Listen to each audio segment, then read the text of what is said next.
I'm Melissa Ray outside of Underwood Tower in Dundee, where one woman is asking for an injunction against Omaha Housing Authority because she says her apartment is full of mold and she cannot live there. Legal Aid of Nebraska is seeking an injunction against Omaha Housing Authority after its client, LaTanya Freeman, says her apartment at Underwood Tower is so full of mold, it's putting her health at risk. Freeman's attorney, Caitlin Sedfelt, says taking legal action like this is rare, but this case warrants it. Going after it from the disability angle is one way to address it, because ultimately what she wants here and what we've asked for is to be in a unit where she can breathe.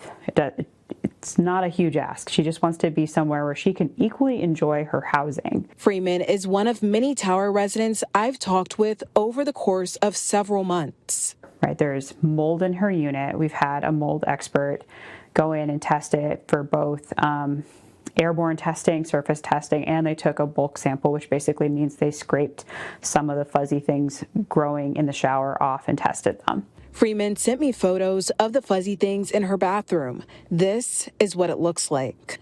Freeman tells me she's reached out to OHA for assistance in finding a different apartment, even showing OHA doctor's notes like this one that reads in part, the mold exposure and poor living conditions at her apartment are causing her asthma to be worse in my medical opinion. And they never moved her. In that letter, they actually eventually denied it outright and then filed to evict her for not paying her rent. Sedfelt says she does not encourage anyone to stop paying rent if they are having issues. However, in this case, she says it is understandable, being Freeman was spending money to stay in hotels.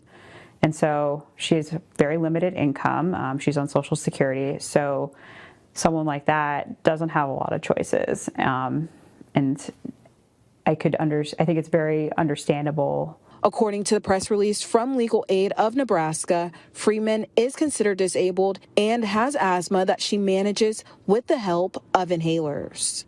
I reached out to OHA and the CEO tells me that they cannot comment on pending legal matter.